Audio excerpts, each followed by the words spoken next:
तो अपने सीटेट की क्लासेस को एक कदम और आगे बढ़ाते हैं और आज की क्लास में फिर से सीडीपी के क्वेश्चंस को सॉल्व करते हैं जो आपके एग्जाम के लिए बहुत जरूरी है।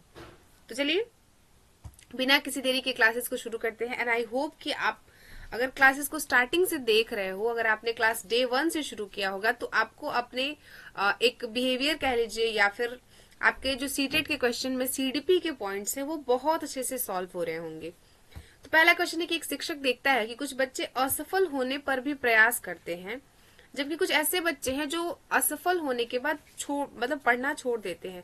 तो अगर आप एज अ टीचर भी सोचोगे तो आपकी क्लास में भी कुछ ऐसे बच्चे होंगे जो असफल होने के बाद पढ़ाई छोड़ देंगे, यानी कि डर जाते हैं या फिर वो नेक्स्ट टाइम कोशिश नहीं करेंगे। तो ये क्या है? ये चीजें मानसिकता को दर्शाती है, यानी कि विकासशीलता की जो मानसिकता है ना, इस टाइप की चीजें बच्चे के बच्चा मेंटली क्या सोच रहा है या फिर वो किस चीज को किस पॉइंट ऑफ व्यू से ले रहा है, इस पर डिपेंड करता है। तो इसका राइट आंसर ऑप्शन सी हो जाएगा। वही अगले क्वेश्चन की बात करते हैं कि यदि शिक्षक बच्चों को अपनी गलतियों से सीखने के अवसर देती है तो वह किस प्रकार के अधिगम को बढ़ावा दे रही है। आप समझिए कि आप एक ऐसे शिक्षक हो जो अपने क्लास में बच्चों को गलती करने का फ्रीडम दे रही है, यानी कि आप क्या करते हो कि कोई बात नहीं, अगर आपसे गलती हो भी गई तो कोई दिक्कत नहीं है, उसको फिर सुधारिए और फिर से ठीक करिए। क्योंकि जो हमारा एजुकेशन है वो तो चाइल्ड सेंटर्ड है ना, टीचर का क्या ही है। टीचर आप सच में आप एक मार्गदर्शक हो, करना तो बच्चे को ही है। ये सारा का सारा सिस्टम जो है वो तो चाइल्ड सेंटर्ड ही है ना। तो अगर वो बच्चा गलती कर रहा है और जबकि हमारे जो टीचिंग मेथड्स हैं वो ये भी कहते हैं कि गलती करना मतलब बच्चे का सीखना, बच्चा सीख रहा है, इसका मतलब वो गलती कर रहा है। तो आप इसको पॉजिटिव पॉइंट से देखिए तो क्या हो जाएगा, आंसर सी इसका सही हो जाएगा, यानी कि ये इसके अर्थपूर्ण वैल्यूएबल लर्निंग को रिप्रेजेंट कर रहा है। क्लियर? अगले क्वेश्चन की बात करते हैं। अगला क्वेश्चन क्या कहता है कि एक बच्चा केवल इनाम मिलने पर ही अच्छा प्रदर्शन करता है, यह किस प्रकार की अभिप्रेरणा है। आप सपोज करिए कि आपकी क्लास में ऐसे कुछ बच्चे हैं, जब आप उन्हें कोई लालच देते हो या फिर जब आप उन्हें कुछ इनाम देने की बातें करते हो, कुछ ऐसा करते हो, तभी वो रिस्पॉन्स करते हैं, तभी अच्छा प्रदर्शन करते हैं। तो ये क्या प्रेरित कर रहा है? तो ये बाह्य प्रदर्शन है, यानी कि बाह्य मोटिवेशन है। बच्चा इंटरनली खुद को मोटिवेट नहीं कर रहा है, वो एक्सटर्नली उसे दिख रहा है कि अरे अगर मैं अच्छे मार्क्स लेकर आ जाऊंगा या आ जाऊंगी तो मैम मुझे पेन दे देंगी या पेपर दे देंगी या फिर मैम मुझे, मतलब जो भी हो, जो भी आपने क्राइटेरिया रखी हो वो चीजें हो सकती हैं। तो ये क्या है? ये हमारा जो है वो इंटरनल मोटिवेशन नहीं होकर एक्सटर्नल मोटिवेशन है। पियाजे महोदय आपसे एग्जाम में पूछे जाएंगे, कोहल वर्ग पूछे जाएंगे, वाइगोस्की पूछे जाएंगे, थॉर्नडाइक पूछे जाएंगे। ये सारे के सारे ऐसे विद्वान है कह लीजिए जो आपके सीटेट के लिए बहुत ज्यादा ही फेवरेट है। सीटेट वाले जो एग्जाम के क्वेश्चन सेट करने वाले हैं ना, उन्हें बहुत पसंद है ये सब लोग। तो ये सब तो आपके एग्जाम में देखने को मिलेंगे ही मिलेंगे। पियाजे के अनुसार 7 से 11 वर्ष की आयु का बच्चा किस अवस्था में, और ये क्वेश्चन मैंने कितनी बार रिपीट कराया होगा इसी क्लासेस में। इसी जो सीटेट की प्लेलिस्ट आप देखेंगे इसमें मैंने इतनी अच्छे से इतने बार इस क्वेश्चन को कराया है। और आप देख लेना, ये क्वेश्चन आपको हूबहू तो नहीं कह सकती क्योंकि मैं थोड़ी क्वेश्चन सेट कर रही हूँ, बट आप देख लेना कि पियाजे महोदय से आपके 1 से 2 क्वेश्चन तो रहेंगे ही रहेंगे। आंसर सी इसका बिल्कुल सही हो जाएगा। ओके, ये क्वेश्चन रिपीट हो गया, कोई दिक्कत नहीं है। यदि बच्चा काल्पनिक सोच और तर्क आधारित प्रश्न हल करता है तो वह किस अवस्था में है। सपोज करिए कि एक ऐसा बच्चा है जो इमेजिन करता है चीजों को और उसके बेसिस पर अपने कॉन्सेप्ट्स को क्लियर करता है। तो ये क्या कर रहा है बच्चा? ये बच्चा औपचारिक संक्रियात्मक अवस्था में है, यानी कि इस तरह की अवस्था को हम कहते हैं ये बच्चा औपचारिक संक्रियात्मक कर रहा है। इसका राइट आंसर हो जाएगा ऑप्शन नंबर सी, बिल्कुल सही जवाब है। अब यहाँ पे आ जाते हैं वाइगोस्की महोदय। वाइगोस्की के अनुसार अधिगम का सबसे महत्वपूर्ण माध्यम क्या है? आप बताइए कि वाइगोस्की किसकी बात करते हैं। अगर आपने क्लासेस देखी हैं तो वाइगोस्की महोदय जो है वो सामाजिक विकास की बातें करते हैं, सामाजिक अधिगम, सामाजिक विकास, सामाजिक वैल्यू। तो यहाँ पे हो जाएगा ऑप्शन नंबर बी, बिल्कुल सही जवाब है। अगला क्वेश्चन देखिए, अगला क्या कहता है कि जब शिक्षक बच्चे को थोड़ी सहायता देकर कठिन कार्य सिखाती है तो वह किस सिद्धांत पर आधारित है। आप सपोज करिए कि क्लास में आपके कुछ ऐसे बच्चे हैं, या क्लास में अगर आप टीचर हैं और आपने बच्चों को कुछ मतलब थोड़ा एक कठिन कार्य दे दिया, कुछ हार्ड होमवर्क दे दिया और आप उन्हें थोड़ी हेल्प कर देती हैं और उसके बाद वो उस कार्य को कर लेते हैं, तो इस सिद्धांत को हम क्या कहते हैं? तो ये क्या है? ये स्कैफोल्डिंग है। क्लियर? इसका बी आंसर बिल्कुल सही हो जाएगा। और इस तरह का मेथड हम अपने टीचिंग फील्ड में यूज करते हैं अपने कंटेंट को अच्छा बनाने के लिए, बच्चे को समझाने के लिए और बच्चे से अच्छे अच्छे फीडबैक लेने के लिए, अपने क्लास को इंगेज करने के लिए सारे के सारे मेथड्स का यूज आप एज अ टीचर करते हो। किस अवस्था में बच्चे आत्म केंद्रित होते हैं, यानी कि ईगो सेंट्रेड बच्चे जो है वो किस अवस्था में होंगे? औपचारिक संक्रियात्मक, ठोस संक्रियात्मक, पूर्व संक्रियात्मक या संवेदी गामक? तो ये आंसर हो जाएगा थर्ड इसका सही, यानी कि बच्चा जो है वो पूर्व संक्रियात्मक अवस्था में इस तरह के एक्टिविटीज को करेगा। बुद्धि परीक्षण का मुख्य उद्देश्य क्या है? यहाँ पे बुद्धि परीक्षण का मुख्य उद्देश्य क्या हो सकता है? आंसर इसका सी सही हो जाएगा। देखिए, कभी भी आपसे अगर कहे किसी भी आंसर में, अगर आप एग्जाम क्वेश्चन कर रहे हैं क्लास में बैठ के या एग्जामिनेशन हॉल में हैं और अगर आपको आंसर समझ नहीं आ रहा है, फिर भी आप कभी भी उस आंसर को टिक मत करिए जिसमें तुलने की बात की गई हो। बच्चों को असफल घोषित करना जी नहीं। आप हमेशा कोशिश करो कि हम ऐसे आंसर को टिक करें जिसमें बच्चे का फायदा हो, बच्चा सेंटर में हो, क्योंकि हमारा पूरा का पूरा एजुकेशन सिस्टम, पूरी की पूरी चीजें जो बनी है, जो सारी पॉलिसी है, वो बच्चे को सेंटर में रख के है। तो हम हमेशा एग्जाम में आंसर करेंगे तो अपने माइंड में इस चीज को फिक्स कर लेंगे कि हमें आंसर हमेशा बच्चे को सेंटर में रख के करना है। अगर आपको ऑप्शन नहीं भी आता है तो आप देखो कि कौन सा ऐसा आंसर है जो बच्चे को बीच में रख रहा है, यानी कि बच्चे को फायदा दे रहा है। ठीक है, तो इस टाइप से अगर आप क्वेश्चन का आंसर करते हो तो वो आंसर सही हो जाने के चांसेस ज्यादा होते हैं।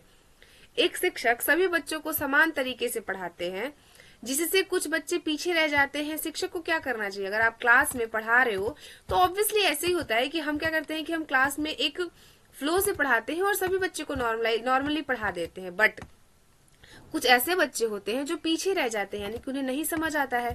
तो हम क्या करते हैं? उनके लिए एक्स्ट्रा क्लासेस प्रोवाइड करते हैं, उन्हें एक्स्ट्रा क्लासेस देते हैं। उनसे हमें पता है, अगर आप अच्छे शिक्षक हो और अगर आप कुछ टाइम से पढ़ा रहे हो तो आप बच्चों के माइंडसेट को देख के समझ जाते हो कि उसे ये समझ आया है या नहीं आया है, वो अपने दोस्तों के चक्कर में हाँ तो नहीं बोल रहा है।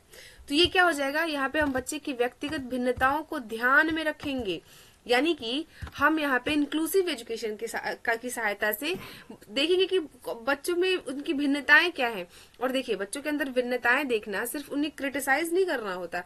अगर हम उनकी भिन्नताओं को ना देखें, अगर हम ना समझे कि कौन से बच्चे को क्या प्रॉब्लम है, उसे किस सब्जेक्ट में प्रॉब्लम है, उसे क्या समझ नहीं आ रहा है, तो फिर हम कैसे उसका सॉल्यूशन निकालेंगे।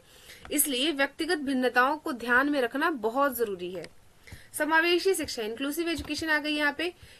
क्या उद्देश्य है इसका? सभी बच्चों, केवल प्रतिभाशाली बच्चों को पढ़ाना नहीं। मैंने आपसे कहा कि केवल नहीं ले सकते हम, किसी भी आंसर में केवल नहीं होगा। सभी बच्चों को समान अवसर देना। हाँ, और सभी बच्चों को हम समान अवसर तो तभी देंगे ना जब हम सभी बच्चों के बारे में पढ़ेंगे, सभी बच्चों के बारे में समझेंगे, सभी बच्चों के इंडिविजुअली प्रॉब्लम्स को समझेंगे। क्लियर? सॉरी। तो ये सारी की सारी चीजें, ये बी आंसर का सही हो जाएगा, यानी कि समावेशी शिक्षा, जिसमें सभी बच्चों का फायदा हो, समान बच्चों, सभी बच्चों को एक अलग पाथ में रख के पढ़ाया जाए। क्लियर? वहां पे किसी के साथ भेदभाव नहीं, किसी को एक अलग क्रिटिसाइज करना नहीं। अधिगम को अस्थायी बनाने के लिए कौन सा कारक सबसे अधिक सहायक है? तो यहाँ पे रुचि जो है ना, वो अधिगम को स्थायी बनाने के लिए, यानी कि अगर आप किसी को इंटरेस्ट के साथ पढ़ाते हो और वो रुचि के साथ पढ़ रहा है, यानी कि उसे भी पढ़ने में मजा आ रहा है, उसे भी उसमें उस टॉपिक में इंटरेस्ट आ रहा है, तो क्या होता है ना कि वो चीजें जो है वो उसके माइंड में लंबे समय तक बैठ जाएंगी और आपकी एजुकेशन भी अच्छी हो जाएगी। आप अपने क्लास में अच्छे से पढ़ाओगे भी, और आप एज अ टीचर आप यही चाह रहे हो ना कि हम जो पढ़ाएं वो बच्चे के माइंड में बैठ जाए, वो उसे अपने रियल लाइफ के एग्जाम्पल्स के साथ ऐड करे और अच्छे मार्क्स लाए, एक अच्छा इंसान बने। तो ये सारी की सारी चीजें। अगला क्वेश्चन क्या कहता है? एक सेकंड, ये क्वेश्चन क्या कह रहा है कि यदि बच्चा शिक्षक की नकल करके सीखता है तो वह किस सिद्धांत से संबंधित है? अब एक बच्चा है जो टीचर की ही नकल कर रहा है, तो ये सामाजिक अधिगम सिद्धांत से जुड़ा है। और आप कमेंट करके बताइए कि सामाजिक अधिगम सिद्धांत जो है वो किसका है, कौन से महोदय का है। चलिए, बंडुरा महोदय आगे। बंडुरा कहते हैं कि उनके अनुसार अधिगम किसके द्वारा होता है?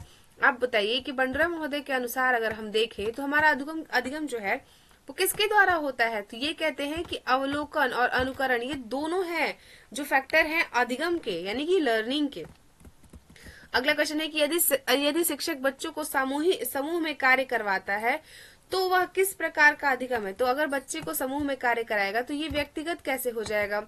रटंत विद्या तो टिकंत नहीं, निष्क्रिय भी नहीं। हम हमेशा एक्टिव लर्निंग की बातें करेंगे, हम हमेशा एक्टिव लर्निंग की बातें करेंगे, हम हमेशा चाइल्ड सेंटर्ड एजुकेशन की बात करेंगे, हम हमेशा इंक्लूसिव एजुकेशन की बात करेंगे। निम्न में से कौन सा अधिगम का गुण नहीं है, यहाँ पे पूछ रहा है आपसे कि नहीं है। अधिगम स्थायी होता है, हाँ होता है। अधिगम अनुभव से होता है, हाँ ये भी सही है। अधिगम जन्मजात होता है, जी नहीं। अधिगम जन्मजात कैसे हो जाएगा। तो अगर आपसे ये नहीं पूछ रहा है तो यही राइट आंसर हो जाएगा, यानी कि ऑप्शन सी ही हो जाएगा। अधिगम जन्मजात कैसे होगा, आप कैसे डिसाइड, कोई बच्चा आप बताओ कि आपने देखा हो किसी और मेथड को तो छोड़िए, कोई और लर्निंग छोड़िए, कोई ऐसा बच्चा आप बताइए जो पैदा होते ही क ख ग सुनाने लगा हो ऐसी बात नहीं है। भावनात्मक विकास का शिक्षा में क्या महत्व है, कोई महत्व नहीं है, जी नहीं है महत्व। सामाजिक समायोजन के लिए, यहाँ पे सामाजिक समायोजन के लिए भावनात्मक यानी कि मोरल वैल्यूज की भी मोरल वैल्यूज भी बच्चे में होना चाहिए। उसके बाद जो उसकी भावनाएं हैं वो दूसरों को समझ सकता है, उसके साथ अपने फीलिंग्स को शेयर कर सकता है, उस टॉपिक के साथ इंगेज हो सकता है। तो उसके लिए तो हमें उसके भावनात्मक विकास को भी करना पड़ेगा ना। यदि बच्चा अपने गुस्से पर नियंत्रण करना सीखता है तो वह किस प्रकार की विकास से संबंधित है। तो ये तो बच्चे की भावनात्मक विकास हो गए, यानी कि उसकी भावनाएं ही तो है, रोना, हंसना, चिल्लाना, गुस्सा करना, ये सब हमारी भावनाएं हैं, ये सब हमारे एक्सप्रेशंस हैं जो हमारे मूड पे डिपेंड करता है कि आप किस मूड में हैं, आप गुस्सा कर रहे हो नहीं कर रहे हो। तो इसका तो राइट आंसर ऑप्शन सी हो जाएगा। नैतिक विकास का सिद्धांत किसने दिया था, आप बताइए। तो नैतिक विकास तो हमारे कोहल वर्ग है जो हमेशा हमें नैतिक विकास के सिद्धांत से जोड़ते हैं। आपको पता है कि प्याजे महोदय हमारे क्या है, तो ये हमें कौन सा सिद्धांत देते हैं, आप बताइए अगर आप डेली बेसिस पर क्लासेस को देख रहे हैं तो।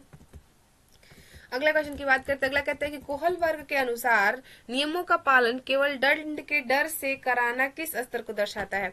तो केवल डर के डर से अगर बच्चा है तो ये पूर्व परंपरागत अवस्था में है, जो सिर्फ और सिर्फ दंड की वजह से आपकी बातों को मान रहा है, आपसे पढ़ रहा है। क्लियर। अगला क्वेश्चन क्या है कि अधिगम में प्रेरणा की भूमिका क्या है। अधिगम में प्रेरणा की भूमिका क्या है। तो इसमें क्या गौण है, नहीं, नकारात्मक भी नहीं है, ये केंद्रीय है, यानी कि आवश्यक है, बहुत जरूरी है। प्रेरणा की भूमिका बहुत ज्यादा है, वो चाहे इंटरनली हो या एक्सटर्नली हो। अगर आप बच्चे को बाहरी कोई मोटिवेशन देते हो, पहली बात तो ये है कि बाह्य मोटिवेशन एक नेगेटिव पॉइंट है और हम इसे अपने टीचिंग मेथड में यूज नहीं करते हैं। हम बच्चे को किसी तरह की लालच नहीं दे सकते हैं। क्लियर। बट अगर हम रियल लाइफ में बात करें तो आप देखोगे कि एज अ टीचर आप कभी कभी बच्चे को थोड़ी बहुत पॉजिटिव चीजों को सीखने के लिए लालच दे देते हो, बट हम इसे ना ही अपने आंसर्स में यूज कर सकते हैं और ना ही इसे हम टीचिंग मेथड में यूज करते हैं। अगर आप करते हो तो मे बी आपका क्वेश्चन गलत हो सकता है। यदि बच्चा स्वयं सीखने में रुचि लेता है तो वह किस प्रेरणा का उदाहरण है। अगर बच्चा खुद से सीख रहा है तो ये क्या हो सकता है। आप खुद से सोच सकते हो कि अगर कोई बच्चा है वो खुद से पढ़ रहा है, पहली बात कि बच्चे तो ऐसा करते नहीं है, बट अगर वो कर रहा है तो वो किस तरह की प्रेरणा है। तो क्या ये आंतरिक है, बाह्य है, सामाजिक है या नकारात्मक है। बिल्कुल ये उसकी आंतरिक प्रेरणा है, यानी कि उसका जो है वो इंटरनली मोटिवेशन है। अगले क्वेश्चन की बात करें।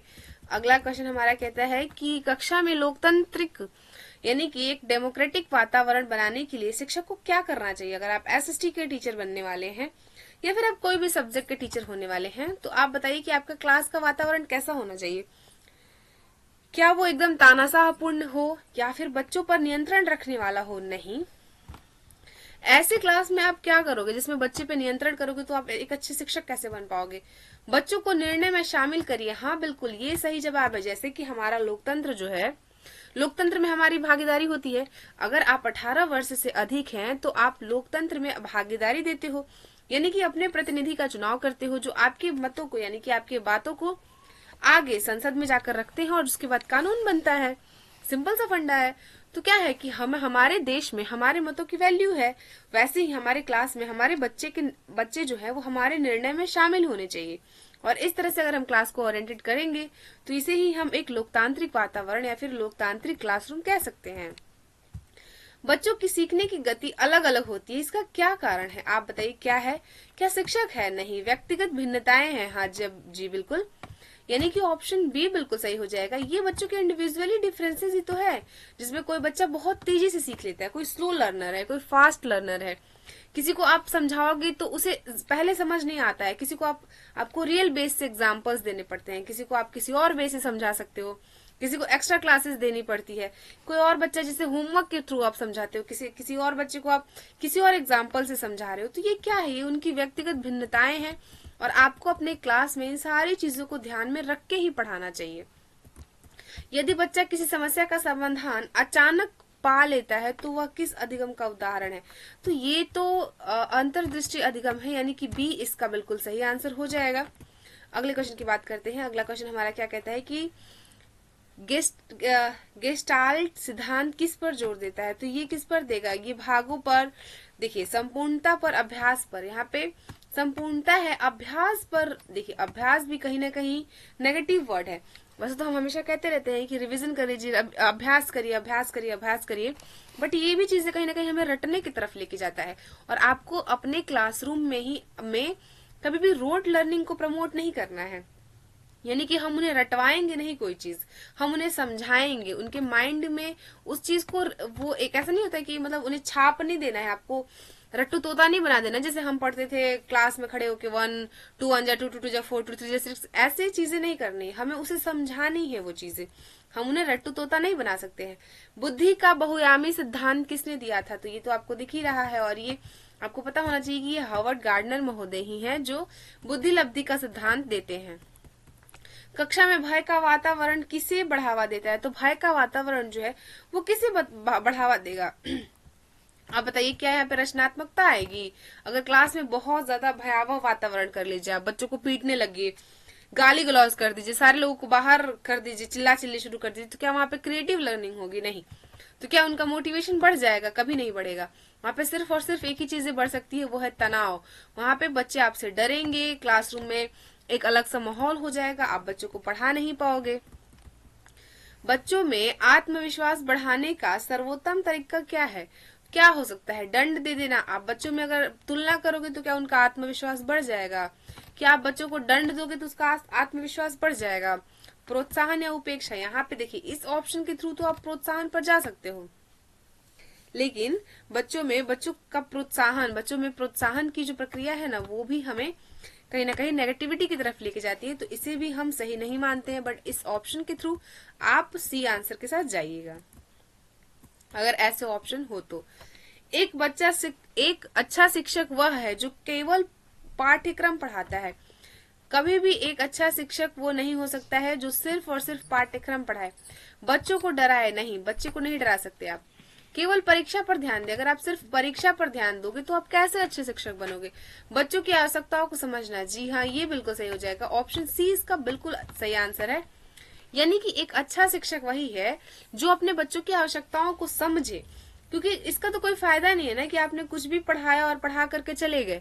इसका क्या फायदा हुआ? उसे कुछ समझ ही नहीं आया, उसके ऊपर से पास हो गया।